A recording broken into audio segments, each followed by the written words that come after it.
My girlfriend said, "I donated your sperm without telling you. My friend couldn't afford a clinic. Congrats, you're a biodad." I responded calmly, "That's illegal." Then I called a lawyer, filed charges, and contacted the friend with a cease and desist. When Child Services got involved and started investigating everyone involved, I, 31 male, was sitting on the couch last Tuesday when Madison, 29, came home looking weirdly excited. We'd been together for almost 2 years, living together for 6 months. She worked in HR, I'm a software developer. Normal couple stuff. She dropped her purse and sat down next to me with this huge smile. "So I have some news. You know how Felicity's been struggling with wanting to have a baby but can't afford the fertility clinic prices?" Felicity was her best friend from college. I'd met her maybe 5 times. Single, worked as a receptionist at some dental office, wanted to be a mom but didn't want to wait for a partner. Fair enough, her life. Yeah? I said, not sure where this was going. "Well, I helped her out. Remember those samples you gave at the urologist last year when you were worried about that infection?" My blood went cold. "What about them?" She was still smiling, like she'd done something amazing. "I work in medical billing, so I have access to the lab system. I convinced the technician I knew to let me have one of your frozen samples. Told her it was for us, for our future family planning. Then I gave it to Felicity. She did an at-home insemination last month, and it worked. She's pregnant. Congrats, you're going to be a biodad." I stared at her. My brain couldn't process what I was hearing. "You? What?" "I helped Felicity get pregnant with your sperm. She couldn't afford the $15,000 for a clinic and donor sperm, so I figured since we're probably going to have kids together anyway, why not help her out? You've always said you wanted to help people." The room was spinning. "Madison, that's my biological material. You can't just give that away. That's illegal." She rolled her eyes. "Oh, don't be dramatic. It's just some cells. You aren't using it, and now Felicity gets to be a mom. Isn't that beautiful?" "No," I said, my voice way calmer than I felt. "That's reproductive theft and fraud, and probably half a dozen other crimes." "Crimes?" She laughed. "You're being ridiculous. It's a favor between friends. Nobody got hurt."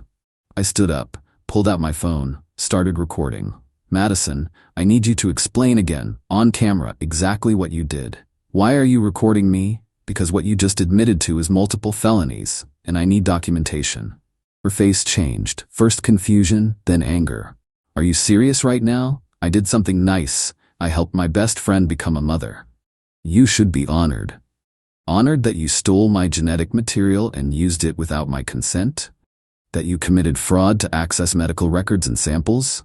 That you potentially made me legally responsible for a child I never agreed to father?" "You're overreacting." "No, I'm calling a lawyer, right now." I walked into the bedroom and shut the door. My hands were shaking as I searched for a reproductive rights attorney in our area. Found one with good reviews, left a voicemail explaining the basics and asking for an emergency consultation. Then I called the urologist's office, explained what happened. The receptionist transferred me to their office manager, who transferred me to their legal department. Within 15 minutes, I had confirmed they were launching an internal investigation into how my sample was accessed and removed from storage. When I came back out, Madison was on the phone. "I don't know, he's freaking out about it." "Yeah, I told him. He's being such a jerk about this, Mom." I sat down and waited for her to finish. She hung up and glared at me. "My mom thinks you're being selfish. Your mom doesn't understand the law. What you did is theft. And depending on how the friend used the sample, there could be additional charges. If she forged any documents claiming to be me or claiming I consented, that's fraud too." "Oh my God, stop. You sound like such an asshole right now. Felicity is over the moon. She's finally going to have the baby she's always wanted. Why can't you just be happy for her?" "Because I didn't consent to fathering her child, Madison. Consent matters in everything. It's not like you have to raise it. She's not asking you for anything. That's not how it works legally. And even if it was, that's not the point. The point is you violated my bodily autonomy. You stole genetic material from me. You committed crimes to do it." She stood up, grabbed her keys. I can't deal with you right now. I'm going to Felicity's. Maybe you'll calm down by the time I get back." She left. I sat there for a long time, just processing. Then I made a list, called a criminal defense attorney my coworker had recommended once, left another voicemail, started documenting everything, the date I gave the sample, the date she told me, her exact words, the recording I'd made. The attorney called back that night. His name was Vincent, been practicing for 20 years. I explained everything. Holy hell, he said. Okay, first thing tomorrow, you need to file a police report. This is reproductive coercion, theft, fraud, probably HIPAA violations on the medical facility's part. Second, we need to get ahead of any potential paternity claims. Third, you need to decide if you want to pursue civil damages. What are we looking at here? For her? Criminal charges that could mean jail time. For you, you need protection from any future claims on that child. The fact that she's already born or will be born doesn't make this legal. You had no knowledge, no consent. We can establish that from the start. And my girlfriend? Ex-girlfriend, I'd recommend. She committed serious crimes, and she doesn't seem to understand that. Update 1. Filed the police report Wednesday morning. The detective's face, when I explained what happened, was something else. He said they'd seen reproductive coercion cases before, women stealing condoms, men sabotaging birth control, but never quite like this. The medical facility angle makes this bigger, he said. That's federal stuff, potentially. HIPAA, medical records fraud, will need to coordinate with the DA's office. Madison came home that evening. I'd packed her stuff, had it in boxes by the door. What is this? She asked. You need to leave. Are you kidding me? You're kicking me out? You committed multiple felonies, Madison. Yes, I'm kicking you out. You need to find somewhere else to stay. I paid rent here. Your name's not on the lease. You paid me rent. Here's the prorated amount for the rest of the month. I handed her a check. Take your things and go. You called the cops? She was looking at her phone. Felicity just texted me. Detectives came to her work and questioned her. What the hell, Nathan? What did you think was going to happen? You stole medical samples and gave them away. That's a crime. It was a favor. It was theft. Her mom showed up 20 minutes later. Janet, mid-50s, worked as a paralegal. You'd think she'd understand the legal implications. You'd be wrong. Nathan, this is absurd, Janet said, barging in. Madison was trying to help someone. You're going to ruin her life over this? She ruined her own life by committing crimes. She didn't hurt anyone. She stole my genetic material. She violated my reproductive rights. She committed fraud to access medical records. Those are serious crimes, Janet. Nobody sees it that way. It's just a favor between friends. The police see it that way. The DA's office will see it that way. And honestly, I don't care how you see it. Madison was crying now. I can't believe you're doing this. I thought you loved me. I did, before you proved you don't understand consent or basic legal boundaries. What about Felicity's baby? You're going to ruin her life too? Felicity participated in fraud. She used stolen genetic material. If she signed any documents claiming I consented, that's more fraud. She made her choices. Janet pointed at me. You're a cold, heartless bastard. That baby is innocent. The baby is also not my responsibility. I never agreed to father it. When this goes to court, that'll be established. When this goes to court? Madison's voice went shrill. You're suing us? My lawyer's drawing up a cease and desist for Felicity. She's not to contact me, not to list me on any birth certificates, not to make any claims of paternity. If she violates that, yes, there will be a civil suit. The criminal charges are already filed. My phone rang. Vincent, I answered. Nathan, just got word from my contact at the DA's office. They're taking this seriously. Probable cause for multiple charges. They want to interview you tomorrow. Understood. Madison was staring at me. Who was that? My attorney. You actually hired a lawyer? For this? For multiple felonies, yes. Janet grabbed Madison's arm. Come on, honey, we're leaving. Let him rot in his self-righteousness. They loaded up her boxes. Before leaving, Madison turned back. Felicity's baby deserves a father. You're going to regret abandoning your own child.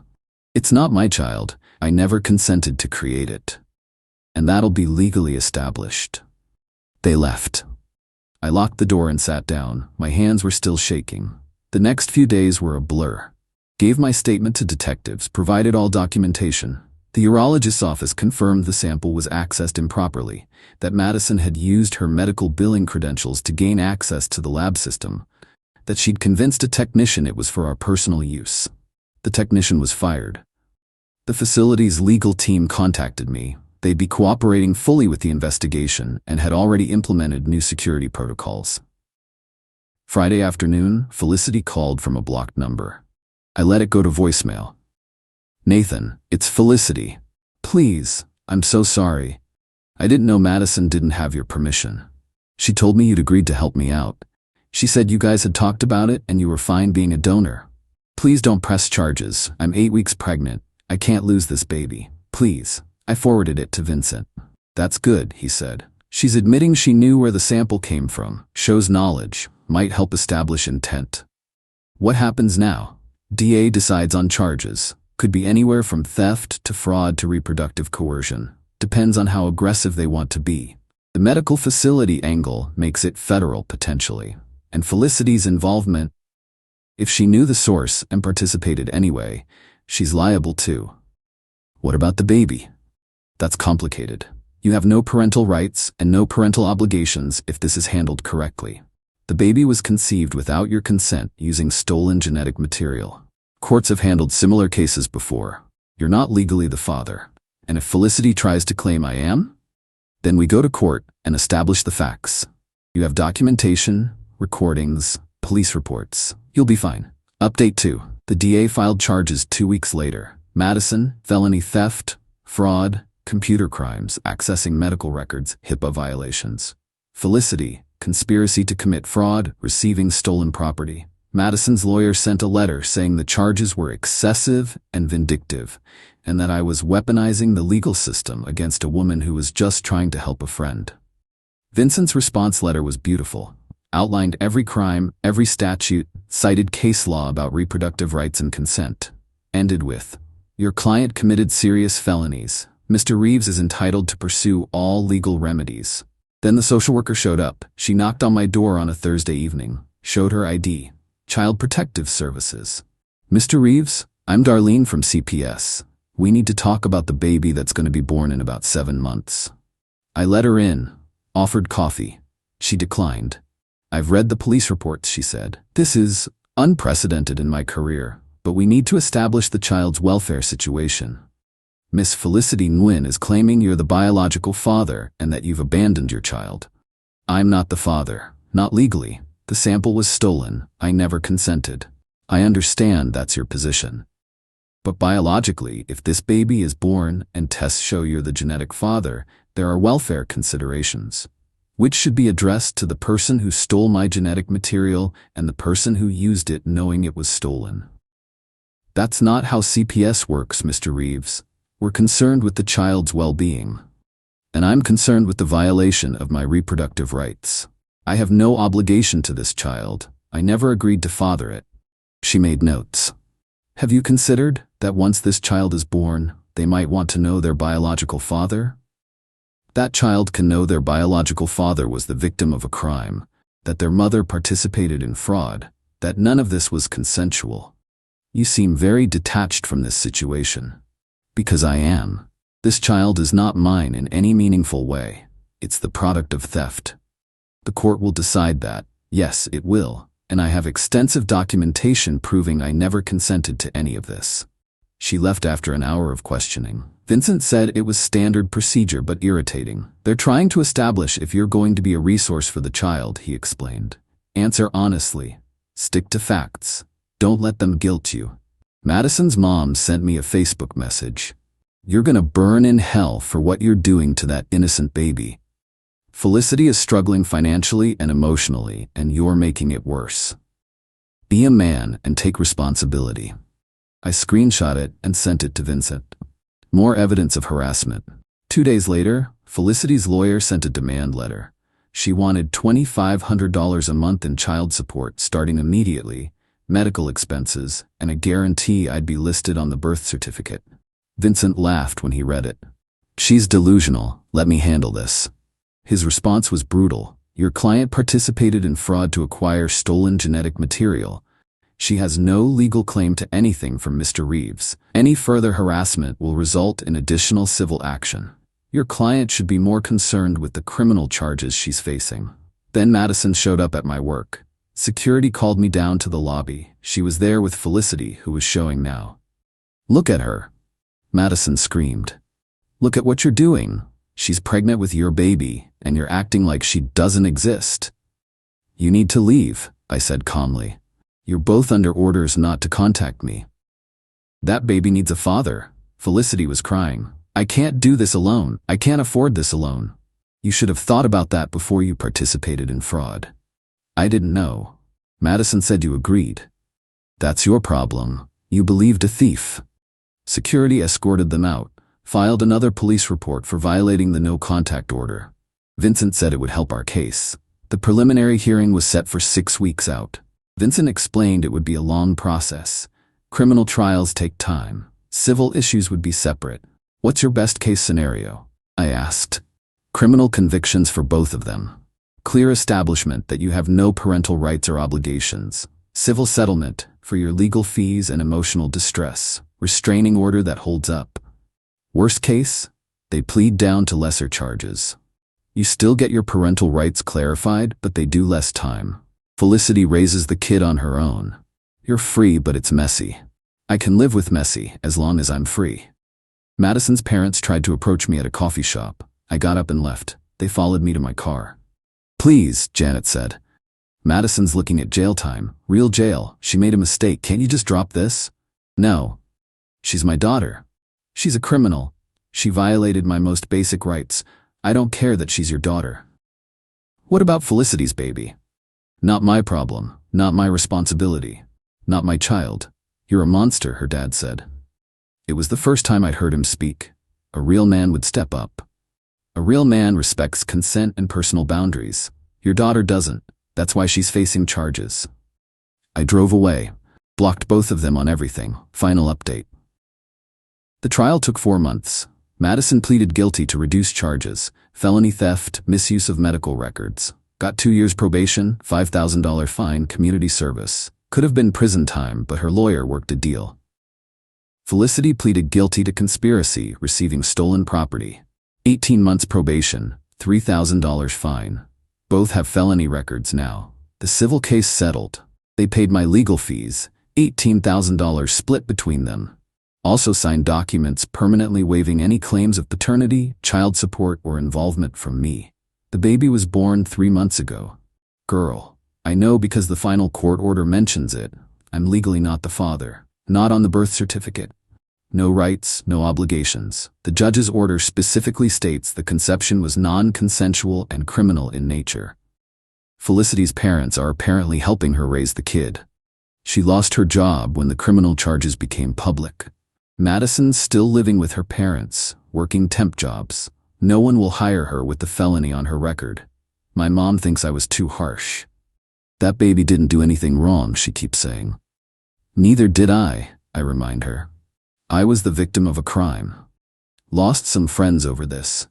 People who think I should step up or be the bigger person. Apparently, my boundaries and consent don't matter as much as a baby that wouldn't exist if not for crimes committed against me. My therapist says I'm handling it well, considering. Says most people couldn't process this level of violation. The nightmares are getting better. The ones where I wake up panicking about legal papers or child support claims. Dating's off the table for a while. Hard to trust anyone after someone you loved used your body against you. That's what it was. She used my body, my genetic material, without permission. Violated me in one of the most fundamental ways possible. Vincent says if Felicity ever tries to contact me or make any claims, we go straight back to court. The settlement agreement is ironclad. She signed away any rights to involve me. If she violates it, she pays penalties and potentially more jail time. Sometimes I wonder about the kid. Not because I feel paternal, I don't. But because she's going to grow up eventually and find out how she was conceived. That her existence started with her mother participating in a crime. That her biological father wanted nothing to do with her because he never consented to creating her. That's sad. But it's not my responsibility to fix it. I didn't create that situation. Madison and Felicity did. I sold my place last month, moved across the state. New job, new apartment, new everything. Can't risk running into them accidentally. Can't risk Felicity deciding a few years from now that she wants me involved after all. My new therapist says that's understandable, that I'm allowed to protect myself, that I'm allowed to enforce my boundaries even when other people think I'm wrong. The whole thing still feels surreal sometimes, like it happened to someone else. But then I see the court documents, the settlement agreement, the restraining order. All very real. All proof that two people I trusted committed crimes against me and thought they were doing something good. Madison sent a letter last week. Not to me, she knows better, but to my lawyer who forwarded it, said she understands now what she did was wrong, that she's in therapy, that she hopes someday I can forgive her. I won't. Forgiveness is for people who make mistakes. What she did wasn't a mistake. It was deliberate, calculated theft of my genetic material for someone else's benefit. She chose her friend's wants over my fundamental rights. That's not a mistake. That's who she is. And I'm glad I found out before we had kids together, before I married her, before I tied my life to someone who doesn't understand consent. The legal stuff is over. The emotional stuff will take longer. But I'm free. No child support, no custody battles, no ties to people who violated me. That's the win. Not a happy ending, not closure, just freedom. And some days that's enough.